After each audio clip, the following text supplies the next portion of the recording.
የምትመለከቷት ከተማ አምስቴተን ትባላለች። በአልፕላስ ተራሮች ግርጌ የምትገኝ ውብና ሰላማዊ የኦስትሪያ ከተማ። ይህ ቤት ተመልከቱ። ልክ እንደ ሌሎች ጎረቤቶች ጸጥ ያለ ይመስላል። በሩ ላይ የተንጠለጠለ አበባ፣ በጓሮ ውስጥ የሚንጫጩ ህፃናት፣ ሁሉም ነገር መደበኛ ቤተሰብ ህይወት ይመስላል። ግን ይህ ገጽታ እውነተኛውን ታሪክ አይናገርም። እነዚህ ግድግዳዎች በስተጀርባ ከዚህ ደፍ ስር ለ24 ዓመታት የተደበቀ ሲኦል ነበር። ከሰው ልጅ አእምሮ በላይ የሆነ ጭካኔ የተሞላበት ታሪክ። አንዲት ወጣት ሴት የራሷን የዘር ፈሳሽ ከሚጋሩ ቤተሰቧ ተነጥላ በራሷ አባት ምድር ቤት ውስጥ እንደ ባሪያ ኖረችበት ዘግናኝ እውነት። ዛሬ የምነግራችሁ ታሪክ የጠፋች ልጅ፣ የተሰበረ ቤተሰብና በጭካኔ የታሰሩ ህይወቶች ታሪክ ነው። ዛሬ የምነግራችሁ ታሪክ የኤልዛቤት ፍሬቲዝል የመትረፍ ጥንካሬዋና የአንድ አባት አጋንንታዊ ጭካኔ ነው። እስቲ አብረን ወደ ፍሬቲዝል ቤት ምድር ቤት እንውረድ። በኦስትሪያ የምትገኘው አምስቴተን ከተማ በጣም ጸጥተኛና ሰላማዊ ናት። በዚህች ከተማ ውስጥ ጆሴፍ ፍሬቲዝል የሚባል ሰው ይኖር ነበር። ጎረቤቶቹ ጆሴፍን እንደ ጠንካራ ሰራተኛ፣ ጥብቅ አባትና ጎበዝ መሐንዲስ ያውቁታል። ነገር ግን ማንም ያላወቀው እውነት በዚያው ሰላማዊ ቤት ውስጥ ከሰው ልጅ አእምሮ በላይ የሆነ አሰቃቂ ወንጀል ለ24 ዓመት ሲፈጸም መቆየቱን ነው። ነሐሴ 28 ቀን 1984 ዓመተ ምህረት የ18 ዓመቷ ኤልዛቤት ፍሬቲዝል በድንገት ከቤቷ ጠፋች።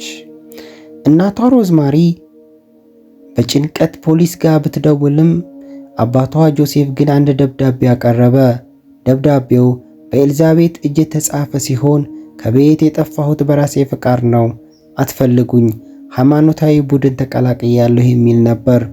ፖሊስና እናቷ ይህንን አመኑ። ነገር ግን እውነታው ግን ከዚህ የራቀ ነበር። ጆሴፍ ኤልዛቤትን አንድ በርሜል ወደ ምድር ቤት እንድታግዥልኝ በሚል ሽፋን ወደ ታችኛው ክፍል ወሰዳት። እዚያም በኬሚካል አደንዝዞ ለዓመታት ሲያዘጋጀው በነበረው ድምፅ በማያወጣ የብረት ክፍል ውስጥ ዘጋባት። ያቺ 18 ዓመት ወጣት ፀሐይን ለመጨረሻ ጊዜ ያየቻት ያኔ ነበር። ኤልዛቤት የታሰረችበት ክፍል 1.7 ሜትር ብቻ ከፍታ ያለው ጠባብ ቦታ ነበር። ጆሴፍ ይህንን ክፍል የገነባው ለዓመታት በሚስጥር ነበር። ክፍሉ በኤሌክትሮኒክስ ቁልፍ የሚቆለፍ ሲሆን ኮዱን የሚያውቀው ጆሴፍ ብቻ ነበር። በእነዚህ 24 ዓመታት ውስጥ ኤልዛቤት የሚከተሉትን ግፎች አስተናግዳለች። አባቷ ጆሴፍ በየቀኑ ማለት ይቻላል ወደ ምድር ቤት በመውረድ ልጁን ይደፍር ነበር።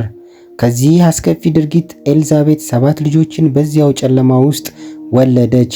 ምንም አይነት የሕክምና እርዳታ አልነበራትም። መቀስና መጽሐፍ ብቻ ነበር የተሰጣት። ጆሴፍ ከ7ቱ ልጆቹ 3ቱን ሊሳ፣ ሞኒካ እና አሌክሳንድራን ወደ ላይኛው ቤት ወሰዳቸው።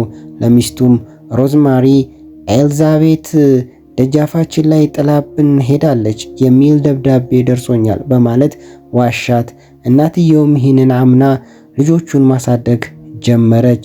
የተቀሩ 3 ልጆቹ ግን ከኤልዛቤት ጋር በምድር ቤት ውስጥ ለዓመታት ኖሩ። ፀሐይ፣ ዝናብ ወይም ሌላ ሰውን አይተው አያውቁም ነበር። አንደኛው ሕፃን ሚካኤል ከተወለደ ከጥቂት ቀናት በኋላ ሲሞት ጆሴፍ አስከሬኑን እዚያው ምድር ቤት ውስጥ በሚገኝ ምድጃ ውስጥ አቃጠለው። ጊዜው አልፏል። 2008 ዓመተ ምህረት ደረሰ። ኤልዛቤት አሁን የ42 ዓመት ጎልማሳ ሆናለች። ከልጆቿ መካከል ትልቋ ከርስተን በከባድ ህመም ራሷን ሳተች።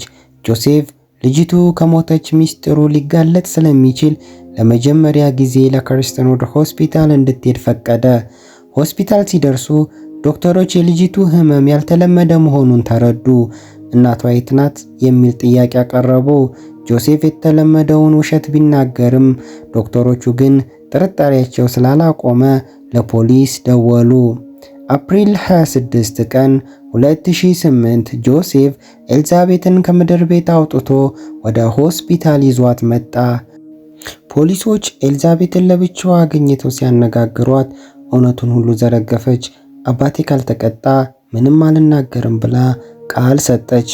ዓለም በዜናው ደነገጠ። ጆሴፍ ሬትዝል በቁጥጥር ስር ዋለ። በምርምር ወቅት ጆሴፍ ልጄን የጠበቅኳት ከመጥፎ ጓደኞች ነው የሚል አስገራሚ ምክንያት ሰጠ። ነገር ግን ፍርድ ቤቱ በሰው መግደል፣ በባርነት፣ በደፈራና በጠለፋ ጥፋተኛ ብሎ የዕድሜ ልክ እስራት ፈረደበት። ዛሬ ኤልሳቤጥና ልጆቹ አዲስ ስም ተሰጥቷቸዋል። በኦስትሪያ ውስጥ ስሙ ባልተጠቀሰ መንደር ውስጥ ይኖራሉ። ከ24 ዓመታት ጨለማ በኋላ ኤልሳቤጥ በመጨረሻ ነፃነቷን አግኝታለች። ይህ ታሪክ የሚያስተምረን ነገር ቢኖር በሰላማዊ ቤቶች በስተጀርባ ምንም አይነት አጋንንታዊ ተግባር ሊኖር እንደሚችል ነው። ሁል ጊዜ ንቁ መሆንና ለተጎዱ ሰዎች ድምጽ መሆን ይገባል። ይህ ታሪክ ከተመቻችሁ ኮሜንት ላይ አስተያየታችሁን ስጡልኝ። አዲስ ለሆናችሁ ሰብስክራይብ በማድረግ ቤተሰብ ይሁኑ። ሰላም በያላችሁበት።